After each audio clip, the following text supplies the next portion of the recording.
This episode is brought to you by North Texas Honda Dealers.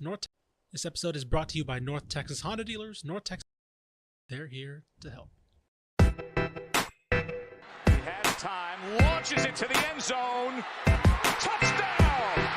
Terrence Williams! The throw goes to the right side for Crabtree. It's caught. He he's going Red Raider. Was he up the 10? Was he up the right sideline? He's got to go. He's tackled. Sam Houston wins it. The Bearcats capture their first FCS championship.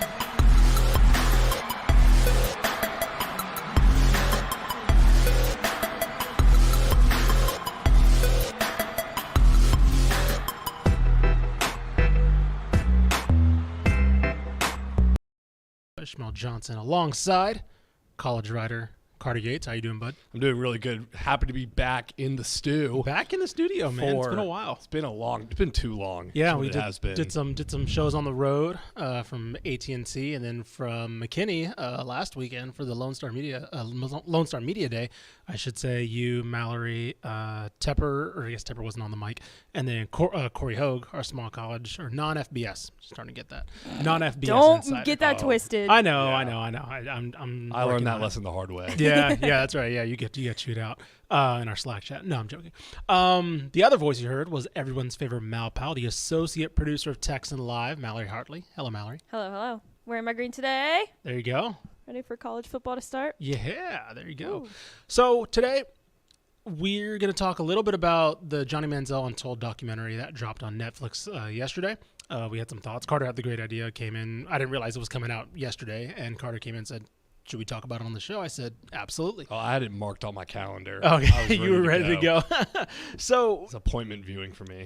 we will talk about that. That'll be the crux of this episode. But, of course, because it's today in college football, there was realignment news since the last time we talked. And if we would have recorded last week, the Pac-12 would have been existing as a conference as we know it. A lot of stuff happened this weekend, particularly Friday into Saturday, and as of when you woke up Monday morning, all of a sudden it was the Pac-4.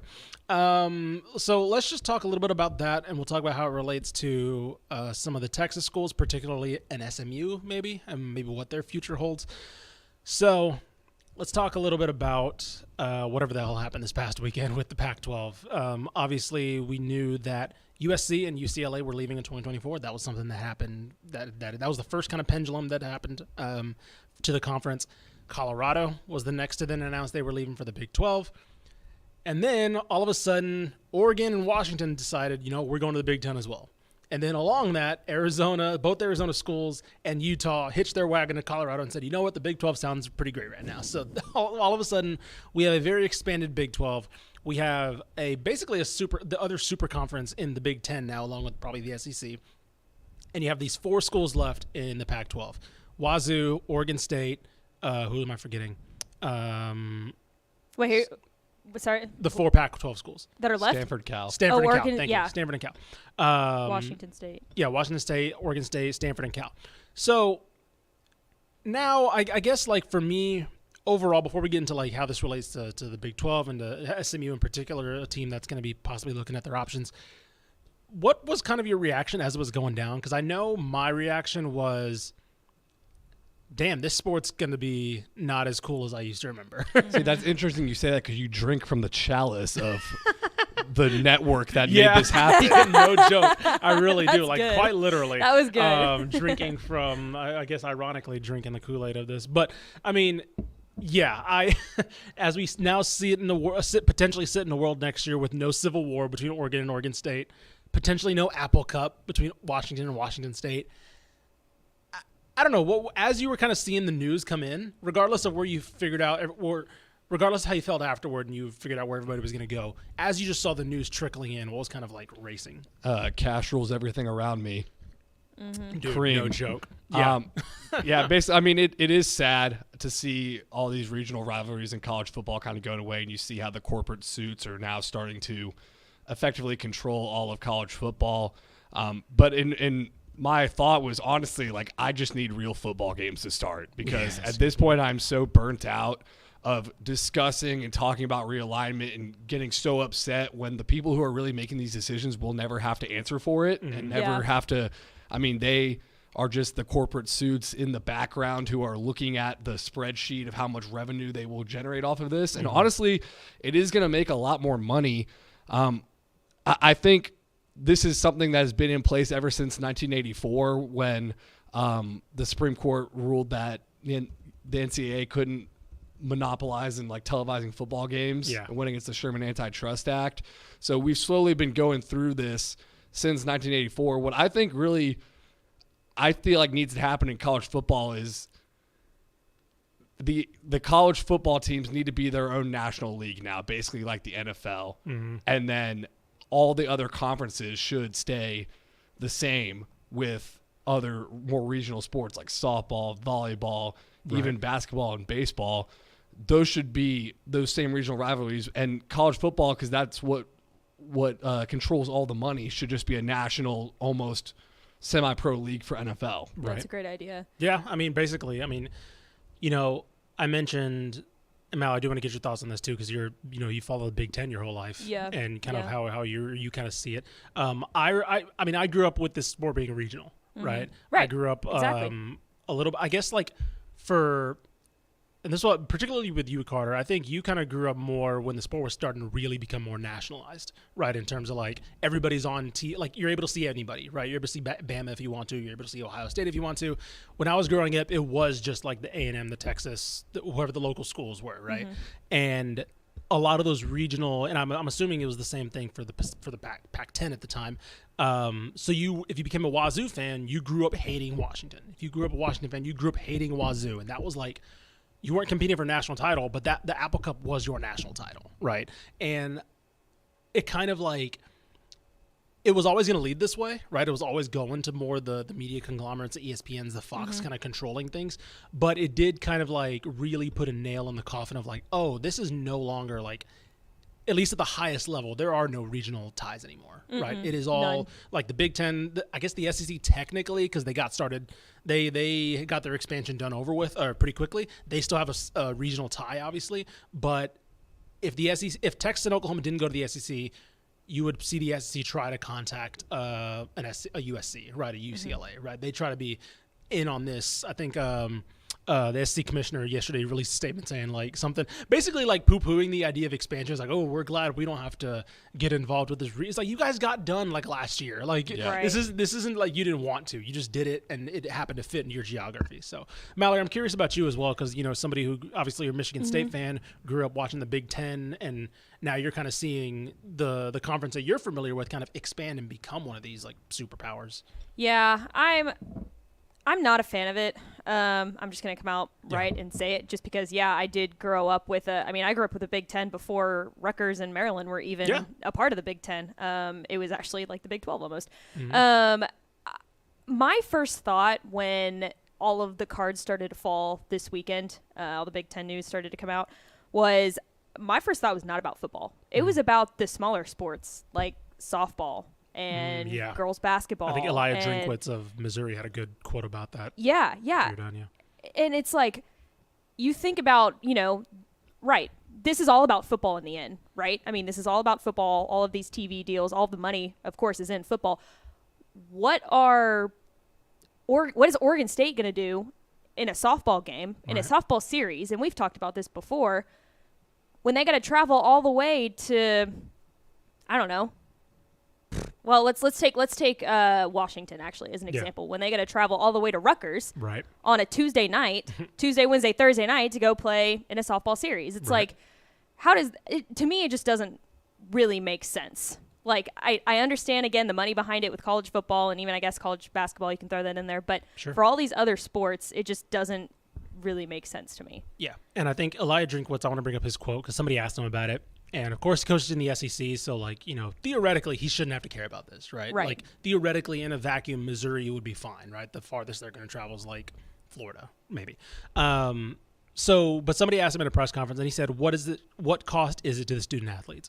And his point was, it's not just football, right? It was about the softball player from USC who has to take a midweek game because they play softball. For those of you that don't know, they do midweek typically, and they do 3-game series on the weekend. Exactly. Right. And so I'm assuming those midweek games, just based off of, this isn't me reporting anything, I would just assume that those coaches are going to try to hammer like local midweek games, right? Like if you're USC, you're playing Cal Fullerton, right? You're playing somebody in California that midweek because you're going to have to go to Michigan. You're going to have to go to Michigan State. You're going to have to go to Ohio State. You're going to have to go across country basically for a Friday through Saturday and Sunday. And same thing with those Big Ten teams having to come to the West Coast.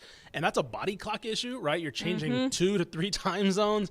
And by the way, okay, cool, Sunday series is over. Time to go back Monday and go to class and then prep for a game on Wednesday or Tuesday or Wednesday. Right. So, yeah, it's just become very clear that these conferences, it's about football now. Oh, 100%. It is. And it's about basketball too, I guess, a little bit. If you can make that argument there, but it's about football. Yeah. That's where the money is. Do you want the clearest evidence it's about football? Is that Stanford is now sitting in the Pac-4, basically, conference list, and they have won 7 of 12 NCAA Women's Directors Cups for being the best women's program and 3 men's Directors Cups because they send Olympians, they have the best swim team, they have the best like tennis teams and stuff like that. I don't know if they're actually number 1 the best. I don't quote me on that. But they're consistently up there. Right. And they're floating in the Netherlands right now because their football team isn't as strong. Yeah. If I'm the Pac-4, I'm merging with the Mountain West in this situation.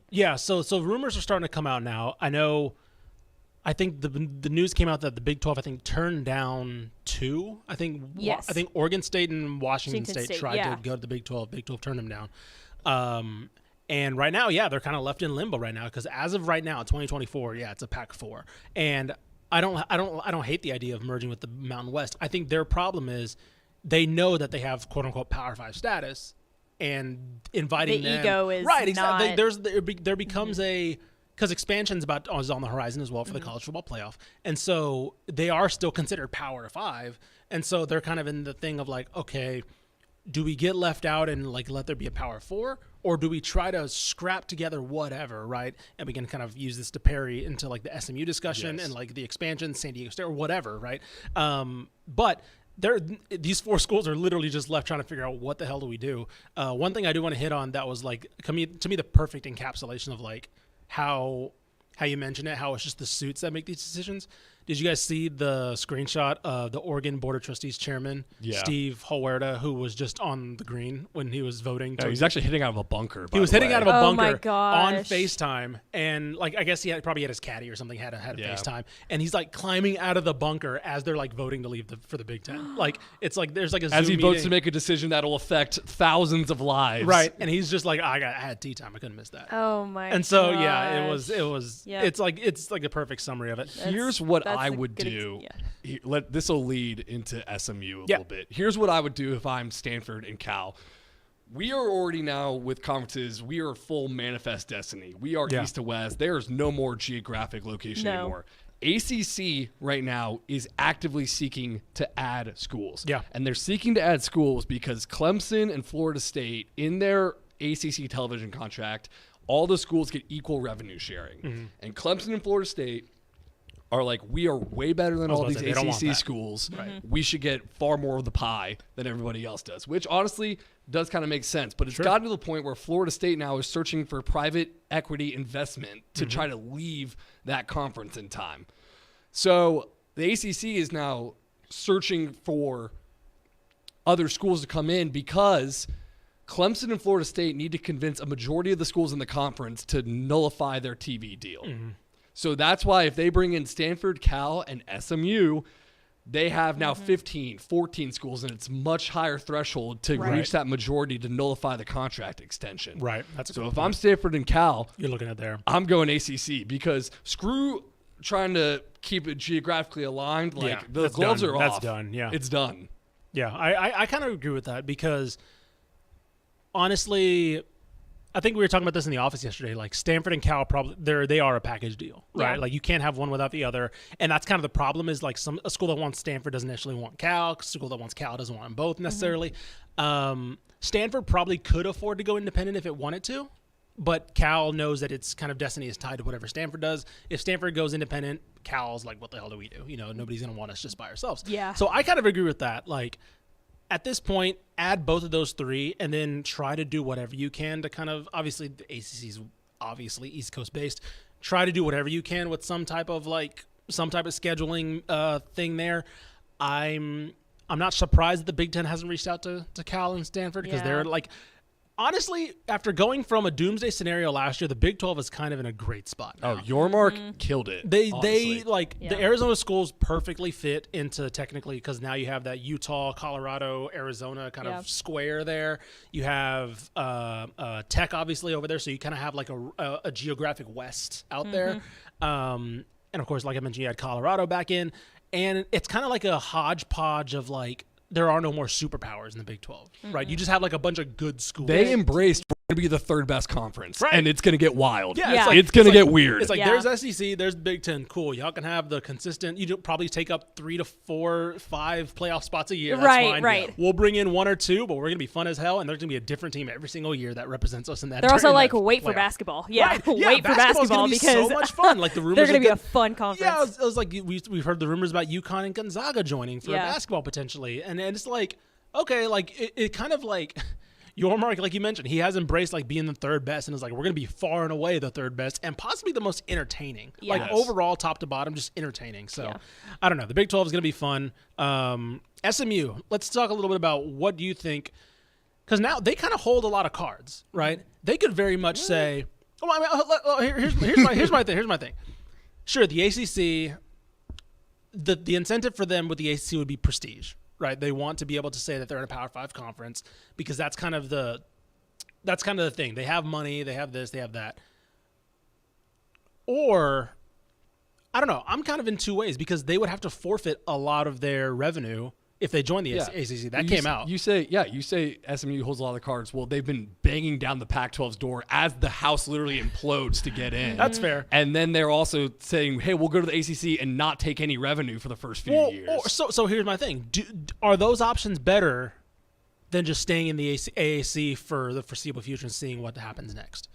Because like right now you can run the AAC with Tulane. Honestly, probably – would it be better for you to run the AAC and as the AAC potentially try to strong arm the Pac-12 and be like, they're done. We're okay being maybe the far and away low bottom 5, but we're okay being considered Power 5 now, right? Do you think there's a way that SMU could? I'm not saying this is going to happen. This is me speculating purely, but SMU saying with us, Tulane, who beat USC last year, with emerging UTSA.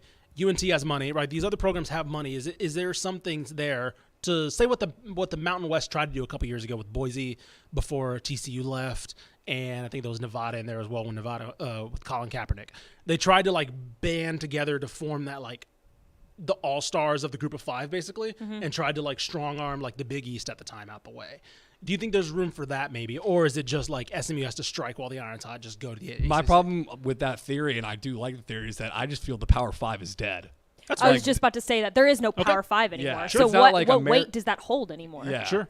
Okay, I can agree. And the other pendulum I think we're waiting to see is what happens with the playoff now, right? Because like what happens if like, this is all the. Well, Greg Sankey, SEC commissioner, already said we need to re-look at this. Here's the thing. Is he wrong though? Because right now, it's for a conference champion, right? For each conference champion. 6 conference champions. So all of a sudden, we have a Pac-4 with what again, they're not going to be a Pac-4. Like they're going to dissolve or add more teams. Yeah. But it's like, okay, is that just like, do we just add this conference whose like prestige is like insane? I don't know, right? But you know what? That's my theory, is because we thought we had this idea of expansion with the idea of a Power 5 existing. Right. You know what's so frustrating about the entire thing though is we had the back half of the 2010s and early part of the 2020s where there was no parity in college football whatsoever. 100%. Right. And there was just hemming and hawing for what felt like a decade of, we might go to 12. We like 4. The regular season matters. Now we finally get to 12. And the year before we're about to get to 12 and have more parity, like, they make a Power 2. Implodes. It implodes and they make a Power 2 so we can get more SEC and Big Ten teams in anyway. Yeah. So nothing actually. So why don't really let's just go back to the 4-team playoff then? I mean, what's the point of I'd expanding? Because now I get 8 SEC teams. I was about to say now it's playoff. all like and now then it's maybe all a Tulane if you're Yes. lucky. Yeah, exactly. I don't know. So I don't know. We'll see. I mean, this isn't the end, obviously, because it's we just thought a we thought we headache. had the end of it a little bit, kind of, when USC and UCLA left. We're like, oh, okay, is that going to be the end for a while? We got them going to the Big Ten. You got the Pac-12 kind of holding together. Is SMU going to go over there? And then it was like, oh, never mind. They're Thanks, just Texas and gonna Oklahoma. separate. You started this. Basically, They honestly, started this. If there is a linchpin, or what's the word, hinge point moment, it is Texas thinking they can run their own network. Yeah. If there is a Yeah. hinge point moment, because that sparked A&M leaving, that sparked Oklahoma being like, are we going to stay? Are we going to go? We'll figure out whatever Texas does, we'll do. Yeah. And then it sparked Colorado and like it sparked the Pac-12 thinking they can run their own network, and they couldn't. And that's why they're in this mess, is because they had an awful TV deal because they thought the Pac-12 network would be a thing, and it was not. So if there's a hinge point, a lot of it has to do with, one, Larry Scott signing an awful TV deal for the Pac-12, and then two, Texas thinking they could run their own network when a lot of their ideas that they wanted just weren't feasible at the time. Yeah. So we'll see. Again, it'll be done in the next couple weeks, because again, they have a year to figure this out before they have 4 teams in their conference. So, but let's talk a little bit about the crux of our show. This guy right here. Let me bring him in the one shot. Johnny Manziel. All right, That cover made a cameo. It did. It was a very nice cameo. I actually added a picture of did it you? for you Did guys you? to see. Yeah. Ah, look there at it that. is. Yeah. Isn't that If you're cool? watching right now, it was a nice little love for us in the Untold documentary on Netflix. My eyes got big. I was like, wait a second, I know that magazine. I sit right next to The it. Leonardo DiCaprio Once Upon Yeah, a he's Time like, in oh, Hollywood, like, Hang on. There it is. Literally. So, first overall thoughts. Obviously, Manziel. I'm assuming Manziel was kind of both of your like peak college viewing experience, like, or his era was, or at least around your peak. Yeah. For me, I was a sophomore in college, I think, and I was still like shaking off my like. I grew up a Longhorn fan, so I was still shaking off my like A&M complete hatred bias. Yep. And so I was like, this guy's not, like his first couple games, I was like, this guy's not that good. He's playing against, I don't know who he was playing against. He's probably playing against somebody good, and I just wrote it off. Yeah. But like looking back, it really like, I don't know, even looking back not that long ago, I almost forgot how exciting he was at times. Like, it really just like shook me. I was like, that really happened in this state. Like, they just had a guy who like perfectly embodied like a fan base and a school and a program in both good and bad ways, and like completely took off to the moon. I don't know. It just feels like a different world, and it was only like less than 10 years ago. it feels like a different world in that, and also how stringent the NCAA was. Yeah, in terms that's a of good making point, too. money. Like, you Yes. think about Johnny Manziel and NIL, Buddy. he would have raked. Yeah, in the- he would have- in the He would have been. actual- He I would mean, have he been did top- anyway. top Yeah, dog. Like, he did rake in the cash anyway, just under the blanket. just in the mattress. Yeah. Yeah. But I think so. Should we give it a out of 10 rating? What we all thought, just rapid fire. Sure, yeah. I'll say a solid 7.5. I say 8. Yeah, I think I'll go 8. Okay, It was good, but Yeah, Mallory, what were your thoughts about it? I was honestly I feel like I was a little young when the whole Johnny Manziel era happened. I mean, I wasn't even I was barely in junior high when that happened. So I obviously like. God. Anyway, go on. Keep going. Sorry. Carter's younger than I am. I know, but hearing y'all say it is different. I know. But I was kind of young when that happened, and I kind of just got like the outside noise, I think, sure. of who Johnny Manziel was. And so I kind of perceived him at the time as just this arrogant football player who was pretty good.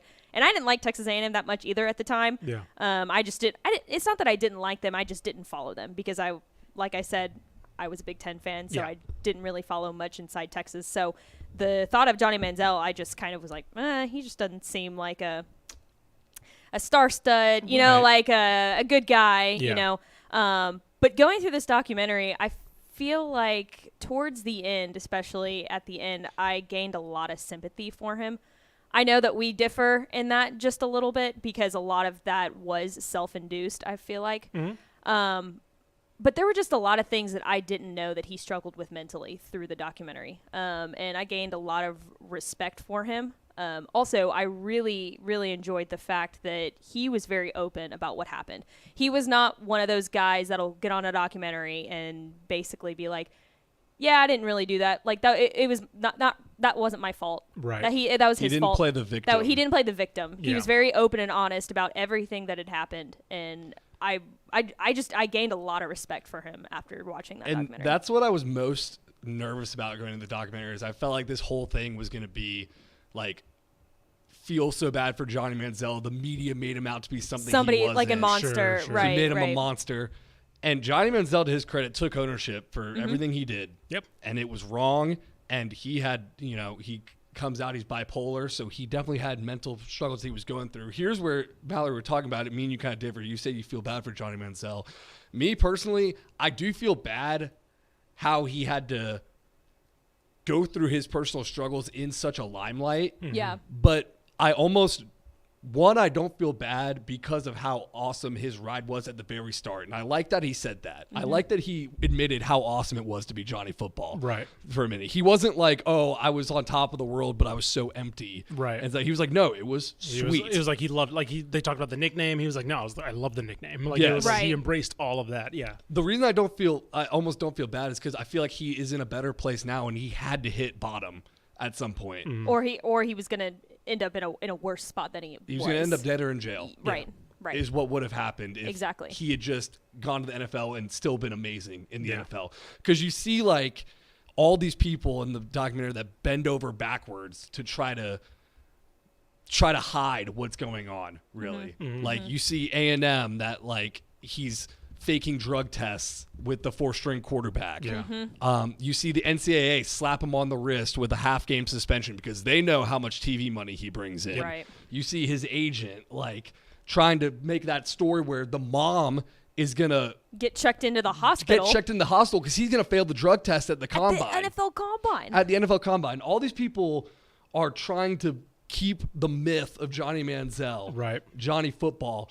And at some point, they needed to just let him hit bottom. Sure. And that's exactly what they did. And that's what's They let happened him now. do- And now he's right. on that road to recovery. Yeah. So that's why I don't, like, feel bad. Like, I feel like this needed to happen. This needed to I happen. think right. I do like that.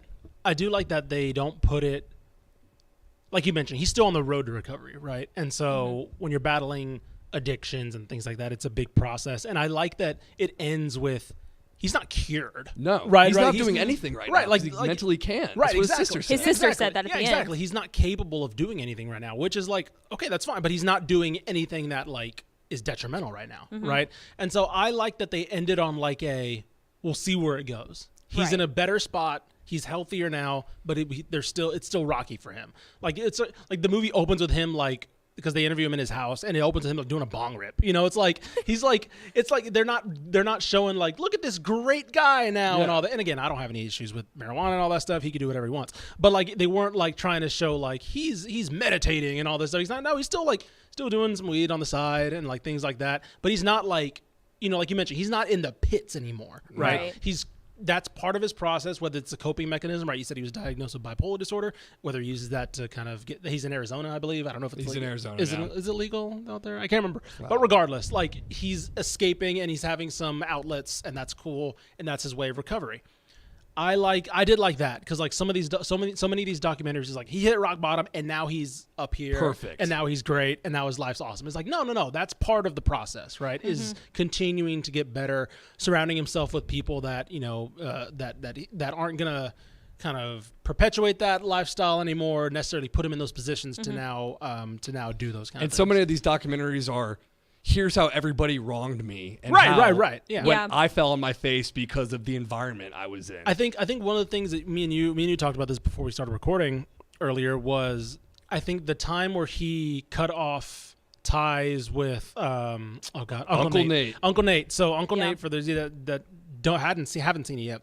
By the way, huge spoilers. Yeah, We're huge gonna spoilers. spoil it. Yeah. Mega We spoilers. should have said that at the beginning. But Yeah. We're going to spoil. Uncle Nate was his friend was with him basically from like was he in high school, right? He was Junior a high school high. friend. They were junior high friends. Junior high friends through his rise through Tivy, through the Johnny football peak at A&M, right? He was the one that was alongside him, right? He's the basically one his turtle from Entourage. basically like quite literally Turtle from Entourage. He's the one that concocted the whole his family. He comes from money to get him off the oil NCAA, money. right? So they made up the fact that he came from oil money. I think Manziel's family is well off, but not oil money well off, right? I think so. It made it seem like basically all this glamorizing stuff that he had, he just could get on his own, and so that's why the NCAA basically was like, oh, okay, that makes sense why he has a Rolex and all that stuff. Right. So Uncle Nate's the one that was behind all that. If you were around during that, you heard the name Uncle Nate.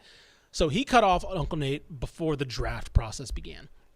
And I think severing that, this is my theory. I think severing that like tie to what his childhood and like Kerrville and like his upbringing, Carter, you mentioned it. I think it's the good way to put it. I think it expedited his downfall, because at that point, Uncle Nate wasn't necessarily a good figure in his life, but there was still some tether to like reality, right? Yep. There was some Right. tether to like Johnny How Manziel Tivy from was, right, how he right. grew up in how Tivy and- Johnny Manziel was at Kerrville Tivy, and like there's some to his childhood, all that stuff. When they let him go, it was like there's only Johnny football now, right? There's everything from your past is gone, and now you are just this. And yeah, I think it still would have happened. The downfall would have still happened if he was still in contact with Uncle Nate. But I think that like really you just like put it into overdrive, and it was like, all right, you're just Johnny football now. You're gonna get an X, Y, and Z, and you're just gonna hit rock bottom within a span of what, a year, 2 years when he was in the NFL, and then career was over just like that. The other thing that I took away, the biggest thing from the documentary, and we had talked about this earlier, was how everyone in that documentary who touched Johnny Football is in a better place now, except for Johnny Football. Yep, 100%. Yeah. Cliff Kingsbury parlayed that into NFL head coaching jobs. Yep. And college head coaching jobs. He was his offensive coordinator at A&M. Sumlin then went to Arizona.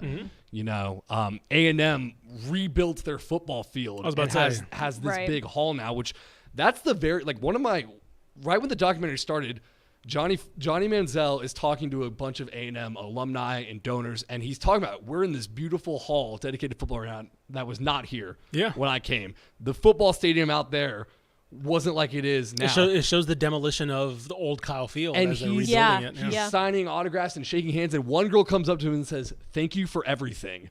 And that's literally what he was to A&M. Yeah. Everything. He has made A&M a better place. He's made all those coaches better. That agent is like a Eric big-time Burkhart. NFL. Yeah. Eric Burkhart's a big-time NFL agent right now. Like, Eric Burkhart's wife was my 5th grade teacher. No way. Yeah, in Oh my elementary school. Like, gosh, she's how not funny. teaching anymore. Yeah. Like, they're good. No, they're fine. Everyone is better except Johnny Manziel. That's So- insane. Yeah. For those of you that don't know, so Eric Burkhart, he is for Rock Nation now. Yes. And here are some of his clients. And again, Johnny Manziel was like his big break, which I do want to say, I do think like up until I think Eric Burkhart had the perfect plan roadmap for how Johnny Manziel was going to get in the NFL. He agented his ass off. He's so like you are not going to be on social media. You are not going to do anything but train and condition and all this stuff. And then obviously Johnny. he did the exact opposite. I was about of to say, all of yeah. that. Then eventually he apparently he was good for like a couple months, and then like he hit the turn. It was literally the night before The combine. the It was combine. It was the week before. week before the I thought it was combine. the No, I thought it it was the wasn't night before. It was Okay, the- well, it was the week it was the night before his pro day. it was the night before pro day, but a week he had before a slip up combine. before the combine, and that Yes. that went one way. But he had the night before his combine because he couldn't find the receivers to anybody to catch with him because they were with him. I Yeah. think they were partying with him. So Yes. Eric Burkhart had to run routes. Had to run routes for him. And That's so, right. Yeah. Yeah, so Eric Burkhart went on Twitter actually and talked a little bit more about that. Let me see if I can find it. Yeah. Go ahead, if you that have was something. well. I kind of wanted to go through some of my favorite moments. So, that yeah, so- was well, was one of them. So Eric Burkhart right here. So he said some additional context to the Browns private workout. Oh, that's what it was. It wasn't pro day. It was private workout. Okay. He was going full speed, and he was trying, but it was not fast. Eric Burkhart, that is Yes, the Eric- agent, was yes, running this routes. is the agent running routes for pro day because the receiver was like with Johnny partying and all that stuff apparently. Yeah, and they were passed out in their room and couldn't get So up he for said the he workout. literally had to lay out and dive for balls because he was throwing NFL passes like he was Mike Evans. Like he did. Manziel did not let up. That he was like, "Oh, this is Eric Burkhart." I was like, "No, this is an NFL receiver. I just got to keep gunning." After about 6 or 7 routes, I'm gassed. Eric Burkhart says. Then Johnny Manziel then drills a slant to me that I body catch and takes what little breath I have out of me. At this point, Kyle Shanahan is dying laughing and runs a couple routes and has me just spot catch some balls at the top of the routes. He goes on. You can go look. It's on his Twitter. But one of my favorite. He finishes by saying, "Immediately after the workout, the Brown staff leaves and Johnny Manziel looks at me and says, 'What'd you think?' And I say, 'I've seen you much better.' And Manziel says, 'If you could effing run, I would have been.'" and so Horrible. Yeah, and so that was a little taste. I did like that they had a lot of lighthearted stuff in there. There were a lot of hilarious parts. Yes. Of Oh, this there were. documentary. By the way, I did want to go through a couple of Burkhardt's current clients. Yes. Kyler Murray, Bradley Chubb, Ronnie Staley, Tyree Wilson, shout out Texas, Nice. Drake London, Saquon Barkley, and let me see if I can find one more. But basically, that gives you enough right there. I mean, hell, Kerry Hyder, who's a journeyman in the NFL, but somebody who consistently gets work. Again, he's a good agent now, and Johnny Manziel was like his biggest breakthrough. So the biggest takeaway I had from that private workout was Johnny Manziel got the receivers so trash they couldn't run for him. He's throwing to his agent, and then the Browns drafted him. And then they drafted him. They're like, you know what? That's awesome. that rocks. Respect. Yeah, literally. Okay. Should we do like around the horn some favorite We moments? can go favorite moments. Yeah, Let's do it. Go for it. All right. I will go with maybe the greatest saying of all time is Johnny Manziel that first year at A&M, win or lose, we booze. Correct. That's a great saying. I told Carter I was going to to change my Twitter bio to that when you were talking about that earlier. That's a good one. That's a good one. I like that one. One of my favorite moments of the documentary was when Johnny Manziel was back at Kerrville, Tyvee, and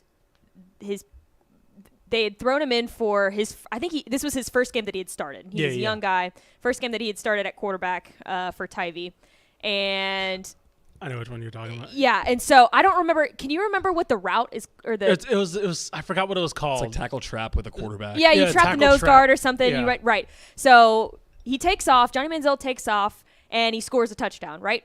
It gets called back for a holding penalty, Yeah. and he looks to the sideline at his coach, and his coach is like, "All right, run the same play." He looks down at his wristband. He goes, "That's the same play." Yeah. He's like, "There's no way that's gonna work." Seconds later, takes off for like an 80-yard touchdown run, and it's like. That was so good. It was one of my favorite parts of the movie. Yeah, that was awesome. I love that part because like they had the highlights of it too, and so like you could actually just see like it's that always was him. That Yeah, was Johnny I was Football. about to say, like, you know, that that was the part of the documentary when like you realized as the viewer Yes. that's who he was as a football player. yes, Right? No, I love that part. That part was great. Yeah. One of my favorites was when I'm trying to think. One, the $5 million bender was insane. It reminds me of like Dennis Rodman from the Bulls documentary where you're just like, what happened? He did what? And he was just like, oh yeah, we just spent $5 million in one night. It's like, what are you talking about? Yes. The other one was how he ruined, how he completely wrote off the Texans drafting him because he got messed up at a country club. Okay, that made me so mad. I was like, you did what the day? Oh my god. So backstory. So apparently, Yeah. you're made to believe that the Texans needed a quarterback and were seriously taking. I was about to say Johnny they were Manziel. not. It was always going to be clowny, was gonna more be- or it less. was gonna- But the idea was that completely took him off their draft. So board, more or less. so basically, Manziel. The thing about Manziel is he for a day Yeah. could put on this act. Yes, He's a very Yes. smart guy, Very and he smart. could be put very together savvy, for a day. savvy Yeah. person. Very savvy person. So they're at Topgolf, and he's so respectful. He's great, whatever. He goes to the next country club over, where Yeah. they're all still members at, and gets wasted and starts chucking golf clubs and getting shirtless by hole 5. Hole they're like, yeah, 5? we can't draft you anymore. It's like 30 minutes in. It's like, dude,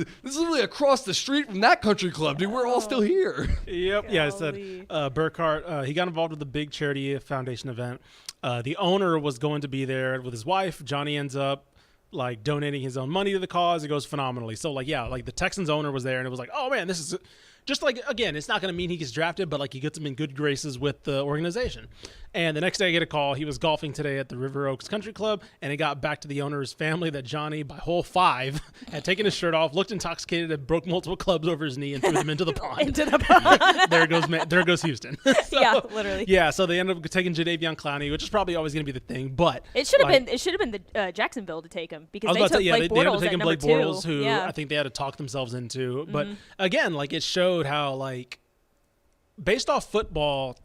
Sure, there should have been no theoretical reason. Probably into the like I think at that point too, they were still like talking themselves into like the big quarterback body, right? Like, and so maybe today it's probably more of a discussion if he goes like top 5, maybe now that we're not wedded to like the ideal quarterback size. But the fact that they went with Blake Bortles, the fact that he fell to 22, 21, whatever it was with the Browns, it kind of like made sense at the time where it was like, oh, this was all none of it was talent related. Like none of the concerns with talent. It was all, which he fully admitted, mental. He was like, I didn't like watching film. Like he straight up was. He didn't love football. He didn't love football. I think I did mention this to you. The things he liked about football weren't the things that take you from college to the NFL. It was like he liked the camaraderie of it, right? Which is what a lot of people like about football, but that's not necessarily going to take you from, to the stratosphere. What does is the preparation. Is obviously the talent has to be there too, but what takes you, talented people have come and gone in the NFL. It goes down to the preparation, the ability to watch film, the ability to break down defenses, all that stuff. And that's never been his game, right? He's literally, you can watch him play and be like, oh yeah, that's not a guy that like necessarily, I mean, he knows defense, he can call plays, all that stuff, but he's not somebody who's like, I can see when they're cheating the safety. He's like, that guy's running at me. I'm going to run backwards because he can't catch me. And then I'm going to run over here and then sidearm this 75-yarder to Mike Evans. Like that was like, Johnny Football, the idea of Johnny Football in my head is improviser. Well, he admitted too at the end of the documentary, he was like, I was a frat boy. Yeah. And my frat was the football team. Yeah. Which was very telling at that point. Well, very, the very team-issued iPad that they gave him had 0.0 hours and of then film it cuts watched. to a point, he's just like, like none. I did love that where the agent was like, he hasn't watched any film. And like usually you can like, that usually cuts to like the guy going, I watched a little bit. And Johnny's just like, nope. Zero. I watched nothing. Absolutely zero. I think might be my number one favorite part of the doc is when Johnny is basically describing how he had like $100,000 in his mattress and he can't just go spend that on cash. So he basically goes to his grandfather and is like, so if I gave you cash, Grandpa, could you give me a check so I could put it in my bank account? It flashes. The only time his grandfather appears on the screen is just, and you think finally someone's going to say this has gotten out of hand. And Johnny Manziel goes, my grandfather's a freaking G. So his grandfather was money laundering for him.